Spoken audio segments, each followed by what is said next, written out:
For the first time, a United Nations agency has directly accused Israel of imposing an apartheid regime on the Palestinian people.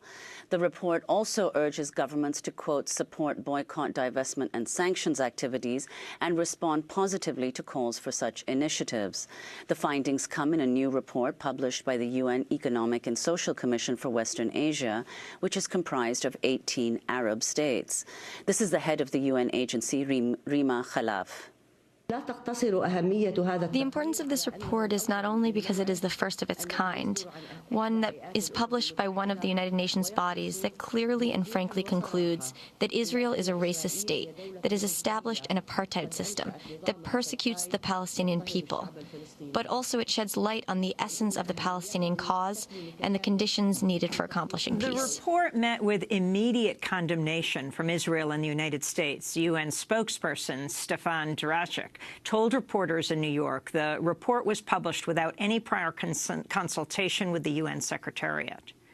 If we just saw the report today, which, as you say, was published by ESQA, it was done so without any prior consultations with the Secretariat, and the report as it stands does not reflect the views of the Secretary-General. To talk more about the report, we go not to The Hague, but to Edinburgh, Scotland, to talk to Richard Falk, co-author of the report that's titled Israeli Practices Towards the Palestinian People and the Question of Apartheid. He's written a number of books, including Palestine, The Legitimacy of Hope, Professor Emeritus of International Law at Princeton University.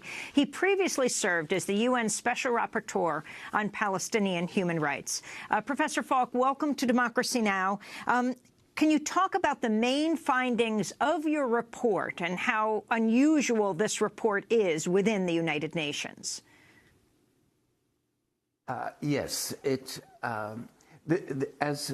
the head of the Commission indicated, this is the first time that a comprehensive and systematic inquiry has been carried out into the allegation that Israel is responsible for maintaining an apartheid regime in relation to the Palestinian people.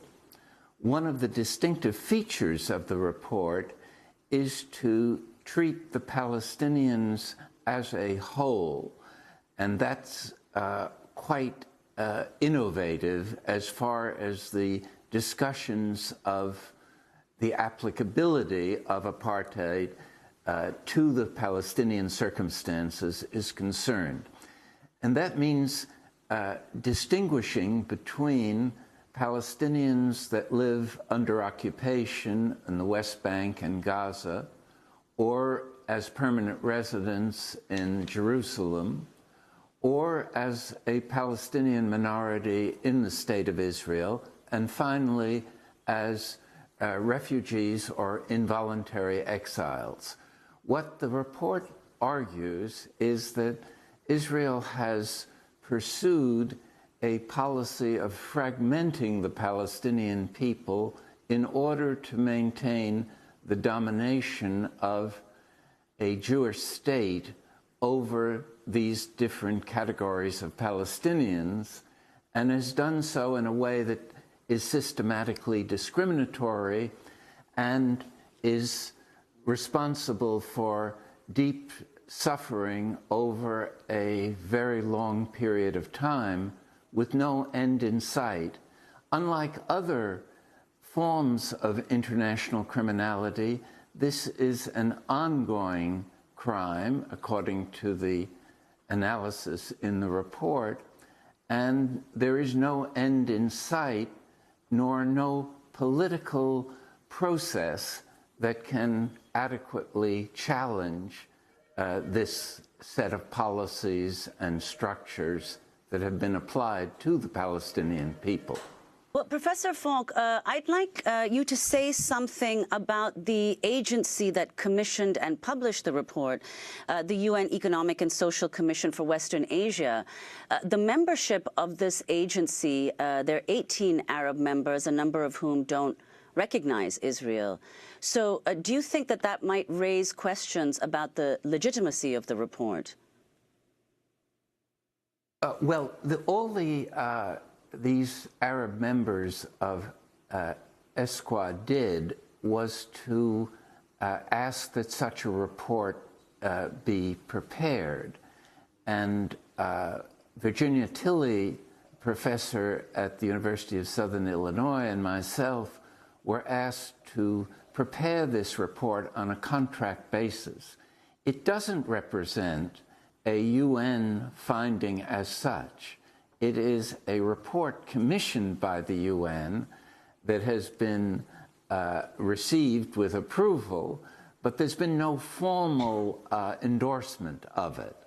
It's possible that it will be endorsed, or efforts will be made to obtain an endorsement at the General Assembly or in other parts of the UN system. But as of now, it's a scholarly report undertaken by independent scholars, and there is a kind of disclaimer that the UN, this UN commission made, that the report doesn't necessarily represent even ESQA's views.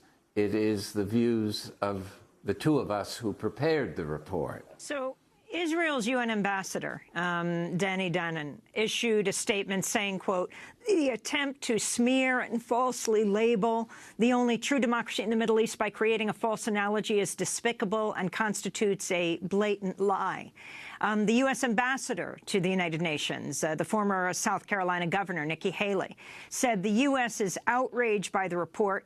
In a written statement, she said, quote, that such anti-Israel propaganda would come from a body whose membership nearly universally does not recognize Israel as unsurprising, that it was drafted by Richard Falk, a man who has repeatedly made biased and deeply offensive comments about Israel and espoused ridiculous conspiracy theories, including about the 9/11 terrorist attacks, is equally unsurprising. Can you respond to this? She said that the UN should withdraw the report altogether. Well, this is, of course, nothing new in terms of the way in which Israel and the United States respond to any kind of criticism, no matter how well grounded in fact and careful, reasoned analysis. I would ask that people look at the report, look at the evidence, and then come to a conclusion. Whatever else it isn't an effort to smear Israel or to in any way give aid and comfort to anti-Semitism. In fact, the report makes a clear statement that the authors are unconditionally opposed to anti-Semitism as a form of racism, and it tries to draw a distinction between criticizing Israel as a state or Zionism as a movement from any kind of hostility to the Jewish people. But unfortunately, American diplomacy, including under the during the Obama period of leadership, and Israel don't want to deal with the substantive issues that are raised. So talk about those substantive issues that you raised in this report, Professor Falk. Well, the essence of the substantive issues are policies and practices that impose a discriminatory pattern of behavior that has greatly contributed to Palestinian suffering over the years on a daily basis. It is a situation that appalls most of the governments in the world and is not something that is in any way dealt with in this report in an emotional way. It looks at the policies and practices, it looks at the structures by which Israel has justified the way in which it addresses the Palestinian presence in these four domains, and generally tries to make an objective appraisal of how these policies and practices stand up against the international definition of apartheid that is in the 1973 International Convention on the suppression and We concluded that there is an integrated regime of apartheid that is victimizing the Palestinian people in a collective manner, and that it should be acted upon by the United Nations and by other institutional mechanisms to bring this crime to an end. Well, Professor Falk, very quickly, before we conclude, can you say what do you expect to happen? What's the effect of this report, given that the UN has already distanced itself from it? We have 10 seconds. The Secretariat has distanced itself. Other organs of the UN haven't responded, so far as I know.